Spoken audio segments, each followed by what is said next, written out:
할렐루야. 하나님의 영광이 오늘 이 예배 가운데 함께 계시는 줄 믿습니다.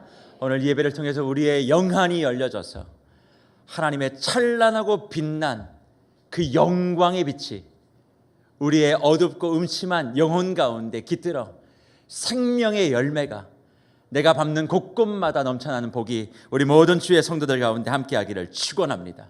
하나님의 교회는 그래서 원리가 있습니다. 어떤 원리일까요? 하나님의 영광의 원리. 교회가 하나님의 영광을 담지 못하면 그건 교회가 아닙니다. 교회라 함은 반드시 하나님의 영광이 나타나야 된다.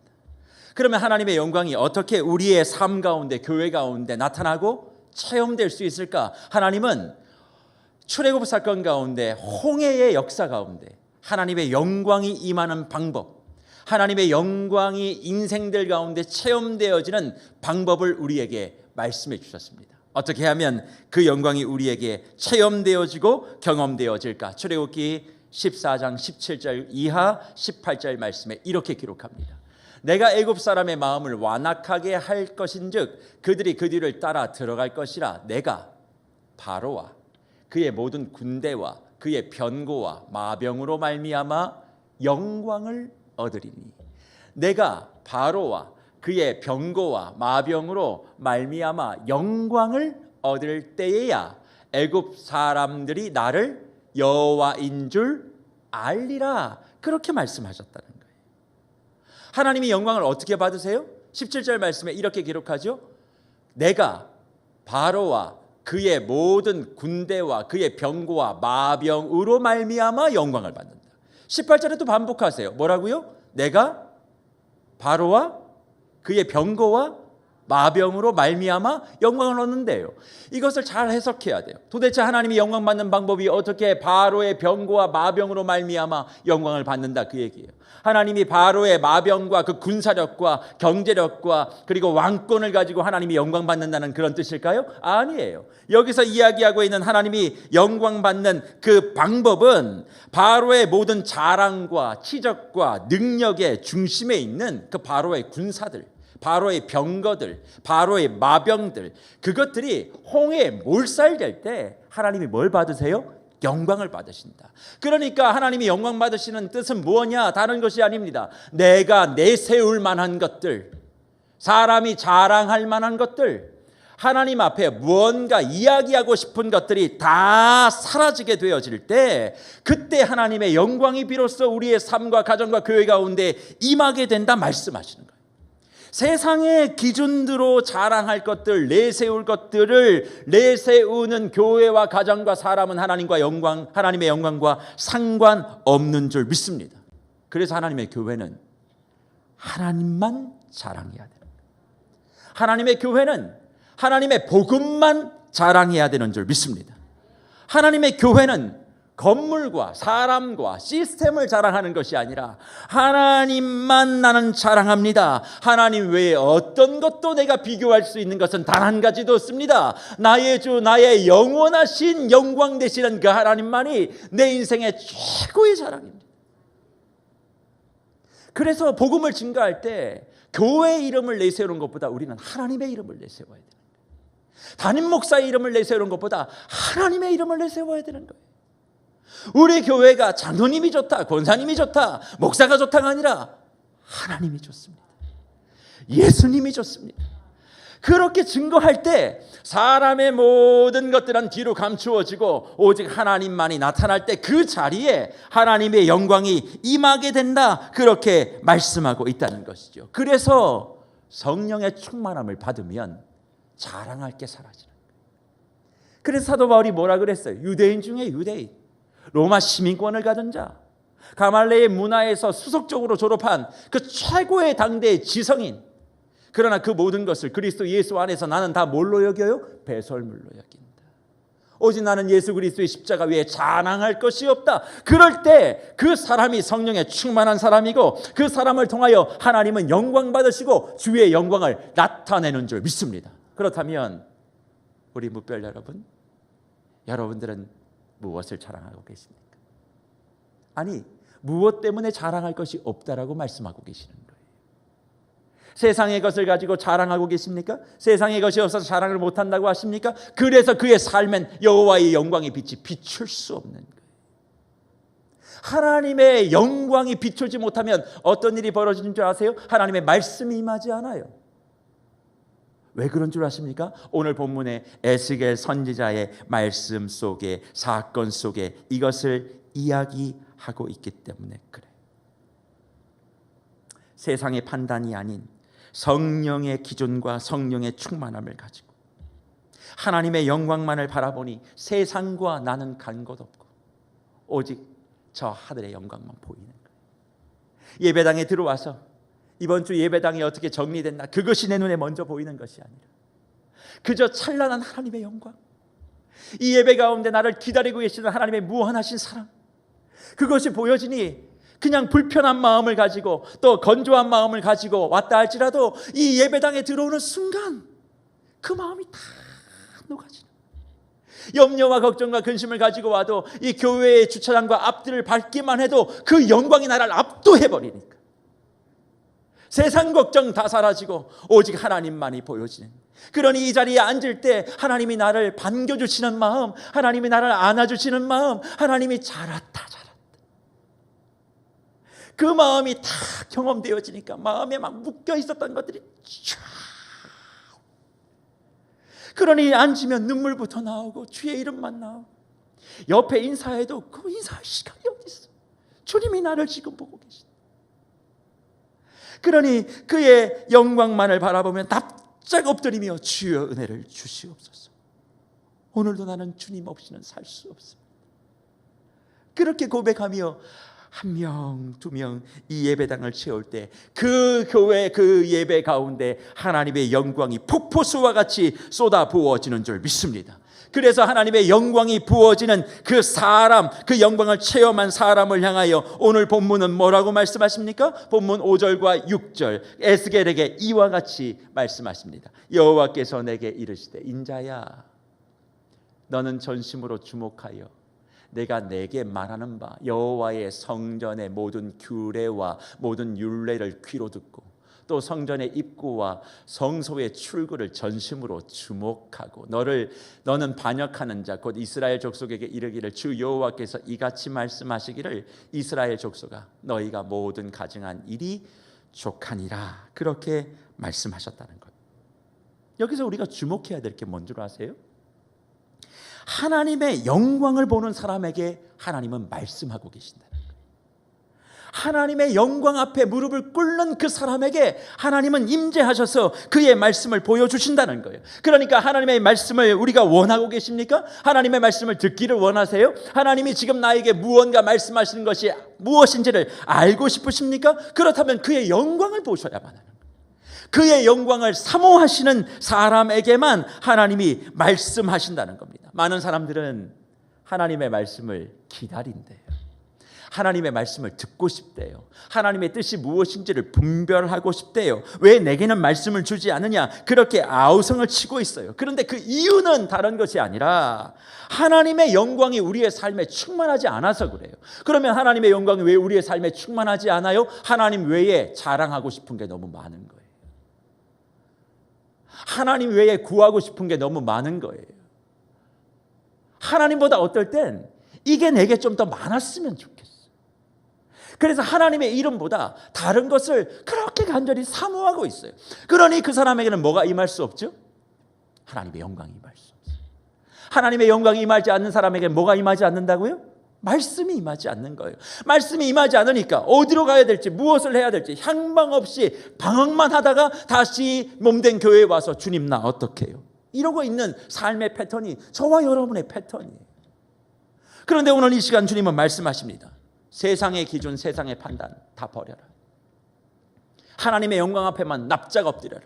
자랑할 것 하나님의 없다라고 스스로 다짐해라. 그것이 믿음이다. 그럴 때 내가 너에게 말을 줄게. 너에게 말씀을 줄게. 너의 삶이 어디로 인도되어질지 내가 친히 앞서 행할게. 그렇게 말씀하신다는 거예요. 그리고 그의 영광 가운데 있는 그 에스겔에게 사람들에게 말씀하시는 그 말씀이 뭐예요? 전심으로 주목해서 내가 너에게 말하는 이 말을 들어라. 규례와 모든 율례를 귀로 들어라. 그렇게 말씀하세요. 그리고 전심으로 성소의 입구와 성전의 입구와 성소의 출구를 주목하라. 그렇게 말씀하세요. 그러니까 하나님의 영광을 바라는 사람에게 말씀하시는 건 두 가지예요. 전심이에요. 근데 전심으론 말씀을 들어, 전심으론 성소와 그리고 우리 하나님께 그 집에 영광이 가득한 그 성전의 입구와 출구를 주목하라. 그렇게 말씀하고 계신다는 겁니다. 그러면 우리가 먼저 생각해 봐야 될 것은, 왜 하나님은 전심을 다해 말씀을 들으라고 할까? 왜 전심을 다해 성전과 성소의 출입구를 살피라고 할까? 그 의미가 있지 않겠어요? 먼저 생각해 봐야 될 것은 전심을 다해 말씀을 주목하라는 것입니다. 하나님이 왜 그렇게 말씀하고 계실까? 저는 이 의미를 마태복음 13장에서 찾아요. 마태복음 13장에서 주님이 천국의 비밀을 말씀하시며 10절과 13절에 이와 같이 말씀하시는데, 다 같이 한번 읽어봅니다. 제자들이 예수께 나와 이르되 어찌하여 그들에게 비유로 말씀하시니까? 대답하여 이르시되 천국의 비밀을 아는 것이 너희에게는 허락되었으나 그들에게는 아니 되었나니 무릇 있는 자는 받아 넉넉하게 되되 없는 자는 있는 것도 빼앗기리라. 그러므로 내가 그들에게 비유로 말하는 것은 그들이 보아도 보지 못하며 들어도 듣지 못하며 깨닫지 못함이니라. 그렇게 말씀하고 계십니다. 예수님께서 천국에 대한 이야기를 하시면서 천국의 비밀을 아는 것이 11절 너희에게는 허락이 되었지만 누구에게는 허락되지 않았어요? 그들에게는. 그럼 너희는 누구고 그들은 누굴까? 너희는 제자들을 이야기하는 거예요. 성령께서 함께 하시는 그 제자들에게는 하나님의 비밀을 아는 것이 허락이 되었어요. 그러면 그들은 누구예요? 제자가 아닌 비제자들, 성령이 함께 하시는 사람들, 함께 하지 않는 사람들, 그렇게 구분하신 겁니다. 쉽게 얘기하면 이렇게 해석할 수 있죠. 요즘 사람들이 사람을 이렇게 구분한다면서요.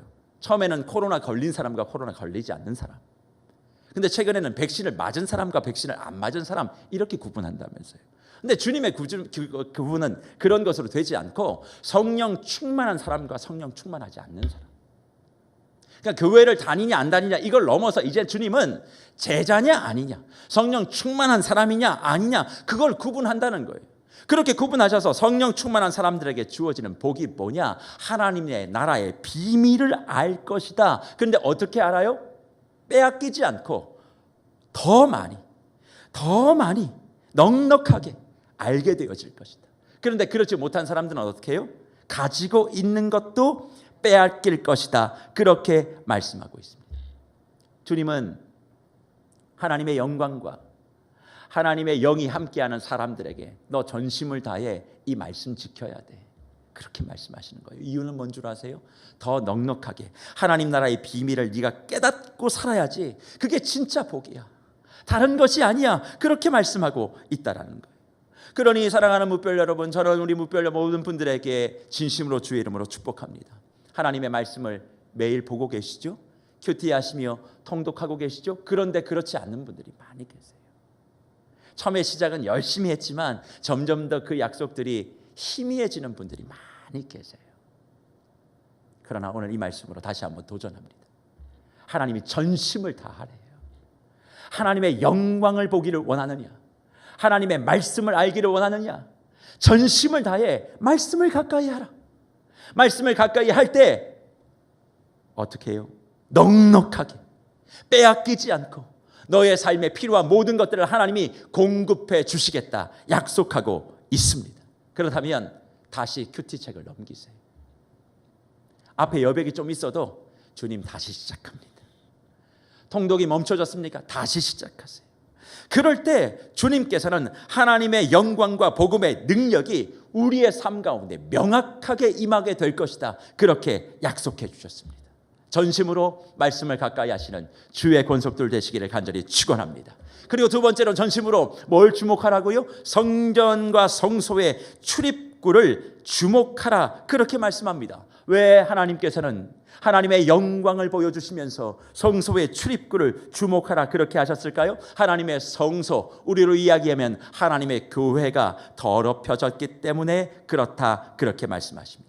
그러면서 반역하는 자와 가증한 사람들의 일을 전심으로 주목하라 그렇게 말씀하세요. 왜 하나님께서는 에스겔에게 그의 영광을 보여주시며 성소 안에 그런 반역과 가증과 더러움들을 주목하여 보라고 말씀하시는 걸까요? 이유는 에스겔서 44장 7절의 말씀에 보면 이스라엘 백성들이 이방인들을 그의 성소 안에 데리고 들어왔어요. 하나님의 법으로는 그럴 수 없었죠. 그런데 할례받지 못했던 이방인들, 마음과 몸에 할례받지 못했던 사람들을 데리고 하나님의 성소 안에 들어오게 되어지니 그것이 하나님 보시기엔 가증한 일, 더러운 일, 언약을 위반한 일로 하나님이 인지하신 거예요. 그러니 언약을 위반한 그 사람들로 인하여 성소가 더러워졌다. 그러니 너는 마음을 다해 그걸 주목하라는 거예요. 그러면 성도 여러분, 단지 그것을 주목해서 지금의 더러움과 가증한 것이 이 정도군요, 그걸 확인케 하기 위해서 주님이 전심을 다해 보라고 하셨을까요? 아니요.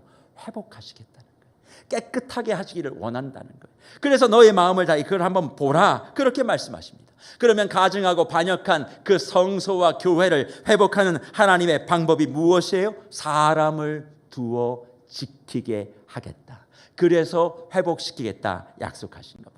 그런데 무별 여러분, 참 이상하지요? 성소가 왜 더러워졌는데요? 사람 때문에 더러워진 거예요. 하나님의 교회가 왜 문제가 많아요? 사람 때문에 문제가 많은 거예요. 그래서 어려워지는 거예요. 힘들어지는 거예요. 언약을 위반하는 것은 동네에 지나다니는 그런 강아지들과 고양이들이 아니에요. 교회를 더럽히는 건 사람이에요. 하나님의 성소의 영광을 가리는 건 저와 여러분들이에요. 그럼에도 불구하고 하나님이 주목하라 하시며 그 영광을 회복하는 방법이 사람이래요. 사람 때문에 무너진 하나님의 영광과 성소의 영광과 교회의 영광을 하나님이 사람을 세워 다시 회복시키겠다 그렇게 말씀하고 있다는 사실입니다. 그래서 기억하십시오. 하나님의 일은 언제나 사람을 통해 이루어진다. 그것을 마음속에 가지고 계셔야 됩니다. 그러니 우리 안에 신앙이 깊어지면 깊어질수록 주의 영광이 가득하면 가득할수록 어떤 마음이 생겨야 되는 줄 알아요? 어떤 교회와 그리고 하나님의 일들에 불편한 일이 생기고 좋지 못한 일이 생길 때마다 그것을 외면하고 회피하는 것이 아니라, 그리고 그것을 비난하고 비판하는 것이 아니라, 주님, 내가 저희를 회복하게 하는 사람으로 쓰임받게 하여 주시옵소서. 주님, 나를 통하여 주의 영광이 회복되게 하여 주시옵소서. 그 일 때문에, 그 사람 때문에 내가 주저하는 것이 아니라, 주님, 이럴 때 나를 찾으시고 계시는군요. 나를 통해 하나님의 교회가, 나를 통해 하나님의 복음이, 나를 통해 주의 생명들이 다시 일어서게 하여 주시옵소서. 그렇게 마음의 소망을 가지시는 저와 여러분이 될 때 그 사람이 하나님의 영광과 하나님의 말씀을 경험하는 사람이라 그렇게 말씀하고 있어요. 그런데 실상은 어때요? 교회 안에 어려운 일이 생기고 신앙 안에 문제가 생기면 사람들이 다 떠나요. 공동체를 외면해버려요. 저는 그런 성도님들을 바라볼 때마다 그 마음의 심정이 얼마나 아팠을까. 가슴이 저미로워요. 특별히 교회 지도자들 때문에 상처받아서 교회를 떠나시는 분들을 바라보면 내 마음이 너무 아파요. 그리고 그 모든 이야기를 듣고 있다 보면 그럴 수 있겠다. 그럴 수 있겠다. 얼마나 아프고 힘들면 그러는가. 그 마음이 이해가 되어져요. 하지만 오늘 말씀을 통해 저는 거기에서만 그치면 안 되고 한 걸음 더 우리가 나아가야 된다. 그것이 뭐냐? 내가 실망한 사람, 내가 실망한 일, 내가 실망한 조직, 내가 실망한 공동체, 그것을 바라보며 실망하고 낙담하고 주저앉고 눈물 흘리고 아프다고 할 것이 아니라, 주님, 이런 일 때문에 아프고 이런 일 때문에 저밀고 이런 일 때문에 상처받았지만, 주님, 내가 그 상처의 치유제가 되겠습니다. 내가 상처를 감싸매고 회복시키는 붕대가 되어보겠습니다. 반창고가 되어보겠습니다. 소독제가 되어보겠습니다. 그런 마음을 갖기를 원하고 계신다는 거예요. 왜요? 하나님이 언제나 사람 때문에 상처받은 교회와 공동체는 하나님이 세운 사람을 통해 다시 회복하기를 계획하고 계시기 때문에 그렇습니다. 왜요? 하나님은 자신의 교회와 자신의 이름이 이 세상 가운데서 땅에 떨어지는 것을 원하지 않기 때문에 그래요. 하나님의 영광이 사람의 잘못 때문에 가려지는 것을 원하지 않기 때문에 그렇습니다. 그래서 하나님은 찾고 계세요. 무엇을 찾고 계실까요? 하나님의 영광을 꿈꾸며 그 하나님의 영광 회복에 동참할 런닝메이트, 함께 그 길을 걸어가고 있는 그 사람을 찾고 계신다는 것이죠. 그러니 신앙생활 하시면서 아프셨어요? 힘드셨습니까? 몸된 교회 안에서 상처와 눈물로 점철된 지난 시간들을 혹시 지나오셨습니까? 그렇다면 힘들어만 하지 마세요. 회피하지 마세요. 외면하지 마세요. 그냥 될 대로 되라. 알아서 되겠지. 나는 내 신앙만 지킨다. 그런 마음 갖기를 주님이 원하지 않으세요. 주님은 그러면 무엇을 원하고 계십니까? 누구를 탓하고 누구를 원망하고 무슨 때문이다 라고 하는 그런 모습에서 벗어나 주여 이제 나를 통하여 이 교회를 회복시켜 주시옵소서. 주여 나를 통하여 저 영혼을 살리게 하여 주시옵소서. 주여 내가 주의 영광의 마중물 되어지기를 원합니다. 하나님 함께하여 주시옵소서. 그렇게 소망하는 그런 사람을 찾고 계시는 줄 믿습니다. 저는 세계로 교회 모든 무별들이 하나님이 찾으시는 이런 사람 되시기를 간절히 축원합니다. 상처를 이야기하는 것을 이제 멈추고 우리 모두가 다 하나님의 영광의 회복죄로 쓰임받기를 소망합니다. 그럴 때 하나님은 일하기 시작하시는 거예요. 그런데 그 하나님의 일은 과정이 있습니다. 어떤 과정을 거치실까요? 먼저 하나님이 가까이 두는 사람을 지목하여 부름으로 시작하세요. 어떻게 그런 일들이 일어날까요? 오늘 하나님의 영광과 성전의 회복을 택함받고 그것을 계획하며 시작하시며 하나님은 레위 지파 가운데 어느 가문을 콕 찍어 말씀하고 있는 것을 보게 되어집니다. 어떻게 말씀하실까요? 본문 15절 이렇게 기록합니다. 이스라엘 족속이 그릇 행하여 나를 떠날 때에 사독의 자손 레위 사람 제사장들은 내 성소의 직분을 지켰은즉 그들은 내게 가까이 나와 수종을 들되 내 앞에 서서 기름과 피를 내게 드릴지나 주 여호와의 말씀이니라. 그렇게 말씀합니다. 제사장들 가운데 누구를 지목합니까? 사독의 자손 레위 사람 제사장을 주목합니다. 하나님의 교회와 하나님의 성소의 영광을 회복할 사람으로 하나님이 가까이 두는 그 사람을 콕 찍어 레위 지파 그 가운데 제사장 가운데 사독의 계열이다 그렇게 말씀하세요. 그러면 왜 하나님은 이 사람을 그렇게 주목하셨을까? 이걸 이해하려면 제사장의 계열을 조금 이해하실 필요가 있습니다. 제사장의 출발은 아론으로부터 출발하죠. 그리고 아론에겐 4명의 아들들이 있었습니다. 첫 번째 아들은 나답과 두 번째는 아비후, 세 번째는 엘르아살, 네 번째는 이다말이었습니다. 그 가운데 이 엘르아살이라의 계열과 가문에 속하는 제사장이 사독이었어요. 그리고 이 엘리야살 제사장 가문과 라이벌이라고 할 수 있는 제사장 가문이 있었는데 그게 바로 어디냐면 이다말 가문입니다. 근데 이다말 가문에선 누가 우리가 잘 주목하고 있냐면 목이 부러져서 죽었던 제사장 혹시 기억하십니까? 엘리 제사장이라고. 그의 아들이 누구였죠? 홈리와 비느하스. 하나님의 제물, 하나님의 제단에 들어갈 그런 제물들을 다 그렇게 자기의 사욕을 위해서 정말 몹쓸 짓을 다 했던 그 집안이죠. 그 집안이 바로 이 이다말 집안이었습니다. 그런데 이 이다말 지역의 이 계열에 있었던 선지자 중에 특별히 다윗 시대에 그 제사장이 아비아달이라고 하는 사람이 있어요. 그리고 사독은 아까 이야기해드렸던 엘르아살 계열의 제사장입니다. 그러니까 다윗 시대에 이 2명의 제사장이 있었는데 솔로몬이 왕임에 즉위하는 것을 기점으로 해서 엘리아살은 아비아달은 제사장직에서 물러나게 되었습니다. 그 이유가 무엇이냐? 사독은 솔로몬을 지지했고, 그리고 이 아비아달은 아도니아를 지지했기 때문에 그래요. 그러면 우리는 그렇게 생각합니다. 왜 아도니아를 지지했을까? 아비아달은.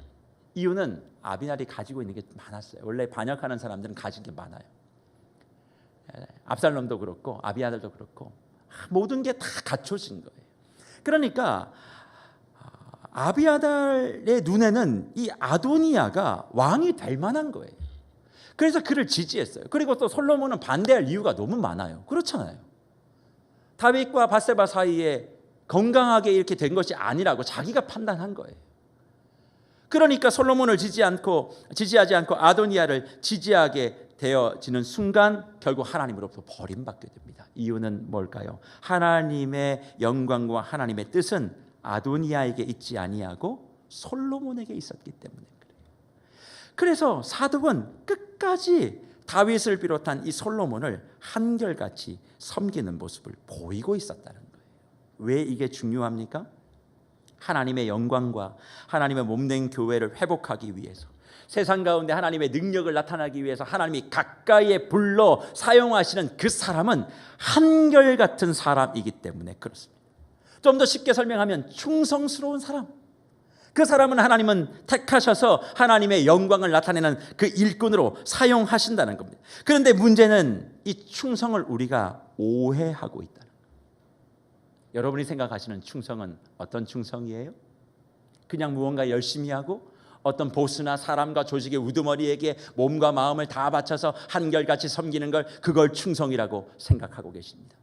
그래서 하나님도 그런 충성을 내게 원하고 계신다, 그렇게 생각할지 몰라요. 그러나 요한계시록 2장 10절에서 예수님은 충성을 이와 같이 말씀하시는데 우리가 생각하는 충성과 비교하여 생각해 보십시오. 너는 장차 받을 고난을 두려워하지 말라. 볼지어다 마귀가 장차 너희 가운데서 몇 사람을 옥에 던져 시험을 받게 하리니 너희가 10일 동안 환난을 받으리라. 그 다음 같이 읽을까요? 내가 죽도록 충성하라. 그리하면 내가 생명의 관을 내게 주리라. 교회 안에서 충성을 이야기할 때 많이 이야기되어지는 요한계시록 2장 10절입니다. 내가 죽도록 충성하라. 그 얘기는 교회가 가지고 있는 모든 일들에 무조건 몸과 마음을 다 바쳐서 헌신하라는 그런 이야기를 담고 예수 그리스도가 말씀하신 것이 아닙니다. 이거는 전제가 있어요. 마귀가 너희를 옥에 가두어도, 너희의 환난이 가득하게 너희의 삶에 가득하게 되어도 내가 죽도록 충성하라는 이야기는 다른 것이 아니에요. 마귀의 편에 서지 말고 하나님의 편에 죽어도 서라, 그런 이야기를 하고 있는 거예요. 하나님의 편에 서는 것, 진리의 편에 서는 것, 예수의 편에 서는 것이 충성이에요. 뭔가 열심을 가지고 열정을 가지고 하는 것을 우리는 충성으로 생각하지만 주님은 달라요. 하나님의 반대편에 서서 열심히 하는 것 충성입니까? 하나님이 아닌 사람을 섬기고 열심히 뭔가를 해내는 게 그게 충성이에요? 주님은 그렇게 말씀하지 않으세요. 그래서 주님 스스로도 뭐라고 말씀하십니까? 요한계시록 1장 5절에 이렇게 말씀하십니다. 또 충성된 증인으로 죽은 자들 가운데서 먼저 나시고 땅의 임금들의 머리가 되신 예수 그리스도. 예수님이 스스로를 뭐라고 말씀했어요? 충성된 증인. 충성된 증인. 자기가 왜 충성된 증인입니까? 언제나 하나님의 편에만 서셨어요. 사단의 유혹 앞에서도 하나님의 말씀만을 이야기하며 하나님의 편, 진리의 편, 하나님의 나라의 편에 스스로 솔선수범하시며 서 계셨어요. 그리고 말씀하신 거예요. 이게 충성이야. 이게 충성이야. 사람에 대한 충성 아니야. 자기 자리에 대한 충성도 아니야. 가문에 대한 충성도 아니야. 가족에 대한 충성도 아니야. 오직 하나님의 뜻이 어디 있는가? 하나님의 마음이 지금 어디 있는가? 그것을 헤아리며 서 있는 것, 그게 충성이라는 것이죠. 그러기에 우리는 착각하면 안 됩니다. 하나님은 충성된 사람을 쓰신다라고 하는 이 말, 열심히 하고 뭔가를 잘 섬기고 뭐 그런 사람들을 하나님이 잘 쓰신다라고, 충성된 사람을 쓰신다라고 이해하시면 안 되고, 어떤 경우 어떤 자리에도 하나님의 편에만 서 있는 그 사람, 그 사람을 충성스러운 사람, 한결같은 사람, 사독 집안의 계열, 하나님이 가까이 두시며 주의 영광을 회복하는 사람으로 쓰시겠다 말씀하고 있는 것이에요. 그러니 사독이 다윗과 솔로몬을 따라 충성한 것이 아니라 하나님을 따라 충성한 것입니다. 오해하지 마세요. 한 사람을 무조건 따르는 게 충성이 아닙니다. 하나님의 뜻이 어디 있는가를 보고 따라가는 거예요. 하나님의 성정과 영광을 위하여 뜻을 갖지 못했던 아도니야, 그 사람을 따라가는 이들은 다 정리가 됐어요. 자신의 사역을 위하여 하나님의 이름을 더럽혔던 홈리와 비나스 계열의 제사장들 정리가 됐어요. 그러나 어떤 상황이든 내 목에 칼이 들어와도 하나님의 편에 섰던 충성스러운 사독 계열의 제사장을 통해 하나님 뭘 하시겠다고요? 교회와 성소를 회복시키시겠다. 하나님의 영광을 회복시키시겠다. 저는 우리 모두가 다 이런 충성스러운 하나님의 사람이 되기를 간절히 축복합니다. 그런데 이 충성스러운 사독 계열의 제사장들을 향하여 이제 하나님의 영광을 회복하는 일을 명령하셔야 되잖아요. 그런데 그 명령이 저와 여러분을 당혹하게 합니다. 무언가 가정한 일이 있었으면 그걸 드러내라, 정리해라, 저 사람을 뭐 어떻게 하라, 이런 이야기를 하셔야 맞을 것 같은데 주님은 뭐라고 말씀한 줄 아세요? 옷을 이렇게 입어라, 그렇게 말씀하세요. 어떻게 그렇게 기록합니까? 본문 17절 이하 19절 말씀입니다. 그들이 안뜰문에 들어올 때에나 안뜰 문과 성전 안에서 수종들 때에 양털 옷을 입지 말고 가는 배옷을 입을 것이니 가는 배관을 머리에 쓰며 가는 배 바지를 입고 땀이 나게 하는 것으로 허리를 동이지 말며 그들이 바깥들 백성에게로 나아갈 때는 수종드는 옷을 벗어 거룩한 방에 두고 다른 옷을 입을지니 이는 그 옷으로 백성을 거룩하게 할까 함이라, 그렇게 말씀합니다. 성전 안에서 하나님의 영광을 회복하는 방법의 첫 번째는 뭐냐면 양털 옷을 입지 말라는 거예요. 양털 옷을 입지 말고 뭘 입으라고요? 배옷을 입어라. 그런데 양털 옷을 입지 말고 배옷을 입어야 되는 이유는 땀이 나면 안 된대요. 당시에 이스라엘 백성들이 보통적으로 입었던 것은 다 털옷이었습니다. 그런데 배옷을 입으래요, 성전 안에서는. 그리고 나갈 때는 원래 입었던 옷을 입으라, 그렇게 이야기를 하고 있습니다. 도대체 하나님께서는 하나님의 영광과 하나님의 능력을 회복하기 위한 첫 번째 방법으로 왜 사독 계열의 제사장들에게 양털옷을 입지 말고 배옷을 입으라 말씀하셨을까요? 이것은 창세기 3장 19절의 말씀들을 이해해야 알 수 있습니다. 창세기 3장 19절에 하나님이 이렇게 말씀하십니다. 내가 흙으로 돌아갈 때까지 얼굴에 땀을 흘려야 먹을 것을 먹으리니 내가 그것에 취함을 입었음이니라. 너는 흙이니 흙으로 돌아갈 것이니라, 그렇게 말씀하세요. 에스겔 선지자에게 하나님의 성소의 교회의 영광을 회복하는 첫 번째 방법은 양털옷을 입지 아니하고 배옷을 입어 땀이 나지 않게 하는 것이다, 그렇게 말씀하신 이유는 창세기 3장에서 이야기했던 이 땀을 염두에 두신 겁니다. 창세기 3장에서 얘기하는 얼굴에 땀을 흘려야 먹을 것을 먹는다라고 하는 저 말씀은 죄의 표상이에요. 하나님께서 땀을 흘려야 먹는다는 것은 솔직히 얘기하면 하나님의 저주였습니다. 여자에게는 잉태, 남자에게는 땀의 수고. 이게 죄의 결과로 우리가 받은 거예요. 그런데 성소에서는 땀을 흘리지 말라, 그 얘기는 성소에서는 땀을 흘려 일을 하는 모든 것들은 다 죄다, 그렇게 말씀하고 있는 거예요. 그러면 이것을 어떻게 우리는 해석해야 될까요? 성소 곧 하나님의 교회에서 가장 중요한 것은 일하는 게 아닙니다. 그러면 무엇이 제일 중요한가요? 하나님의 영광과 하나님의 은혜와 하나님의 일하심을 체험하는 것이 우선되어져야 된다는 거예요. 하나님의 교회가 회복되기 위해서는 무언가 사람들의 열심과 땀방울이 흘려지는 것이 아니라 하나님의 영광과 하나님의 임재와 하나님의 찬송과 하나님의 은혜를 체험하여 우리의 심령 가운데 평안함과 만족과 기쁨이 가득하게 되어질 때 하나님이 그 역사를 이루어 내시겠다 약속하시는 겁니다. 그러니 사랑하는 무별 여러분, 교회에 오시면 일하기보다 은혜를 먼저 누리셔야만 합니다. 교회는 일하는 곳이 아닙니다. 교회는 땀 흘리는 곳이 아닙니다. 교회는 하나님의 능력과 하나님의 영광을 먼저 바라보는 거예요. 그래서 오늘 교회에 나와 예배당에 들어와서 가장 먼저 다른 어떤 것보다 하나님께 집중하셔야 돼요. 사람이 먼저 눈에 들어오는 것이 아니라 하나님과 먼저 대화하고 하나님의 뜻이 무엇인지를 기억하며 하나님의 말씀하시는 기다리는 사람들이 모여 이 예배에 참여하게 되어질 때 하나님은 우리가 아무것도 하지 않는 것 같아도 주의 영광의 회복을 이 예배를 통하여 교회를 통하여 반드시 우리에게 이루어 주실 줄 믿습니다. 배옷을 입으세요. 왜 자꾸 교회에 오셔서 양털 옷을 입으십니까? 하나님의 은혜를 체험하는 데 집중하세요. 하나님의 말씀을 듣는데 하나님 앞에 찬송하고 기도하는데 온 마음을 다하세요. 주님 나라 주님이 이루어 주실 것입니다. 그리고 이 예배당을 떠나시면서 베옷을 내려놓으세요. 그리고 뭘 입으세요? 양털 옷을 입으세요. 양털 옷은 뭐예요? 일상적으로 우리가 입어야 될 의복입니다. 양털 옷을 입고 세상에 가셔서 땀을 흘리세요. 열심히 일하세요. 내가 할 수 있는 능력 이상으로 여러분의 가정과 여러분의 직장과 삶의 터전들을 지키십시오. 그리고 세상에서 그 땀 흘리는 것만큼 인정받으세요. 왜 세상에선 땀을 흘리지 않아 인정 못 받고 교회에 와서 땀을 흘리시며 교회에서 인정받으시려고 애를 쓰십니까? 그건 죄입니다. 교회는 주의 영광과 능력을 체험하는 거예요. 평안을 누리는 거예요. 교회에 들어오는 순간 내가 가지고 있었던 양털옷은 다 벗고 베옷을 입고 들어앉는 거예요. 곳곳을 바라볼 때마다 내가 이거 했어 저거 했어 그런 이야기 하지 않아요. 오직 어느 순간 어느 공간 어느 시간 다 하나님의 영광만 있는 거예요. 하나님의 은혜만 있는 거예요. 사람의 발자취는 없어야 해요. 그래야 거기에 주의 영광이 회복되고 시작되는 거예요. 그런데 왜 거기에 나의 땀방울을 흘리십니까? 왜 나의 이름을 거기에 새기려고 하십니까? 이름은 세상 가서 새기세요. 실력을 키우고 가꾸세요.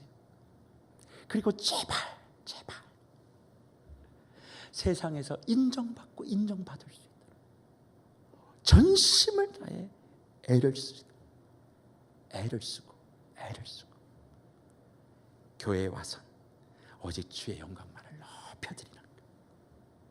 이것이 하나님의 교회와 하나님의 영광을 회복하는 첫 번째 명령이라 우리에게 말씀하고 있습니다. 그래 사랑하는 무별 여러분, 하나님의 영광을 위해서 일평생 살다가 한번 쓰임받고 싶지 않으십니까? 사독의 계열에 서십시오. 사람에 의하여 또 무언가를 바라는 충성이 아니라 언제나 하나님의 편, 언제나 진리의 편에 서는 저와 여러분이 되기를 간절히 축복합니다. 하나님은 지금 그것을 기대하고 계십니까? 또 여러분의 눈엔 누가 충성스러운 사람 같아 보이십니까? 아무리 열심히 하고 이 예배당 안에서 또 교회 안에서 땀을 흘린다 할지라도 자기 자신의 유익을 위해서 하는 것이라면 그건 하나님의 영광과 아무 상관이 없고 오히려 하나님의 영광을 가로막고 있는 사람 아니겠습니까? 그런 사람은 하나님이 택하지 않는다 분명히 말씀하고 계십니다. 나의 판단과 나의 생각이 아닌 하나님의 충성됨의 기준을 우리 모두가 다 가진다면 이번 6월 말에 있을 인직투표 어떻게 하시겠습니까? 이 사람은 나하고 가깝고 이 사람은 내 집안 사람이고 그러니까 묻지도 않고 찍겠다?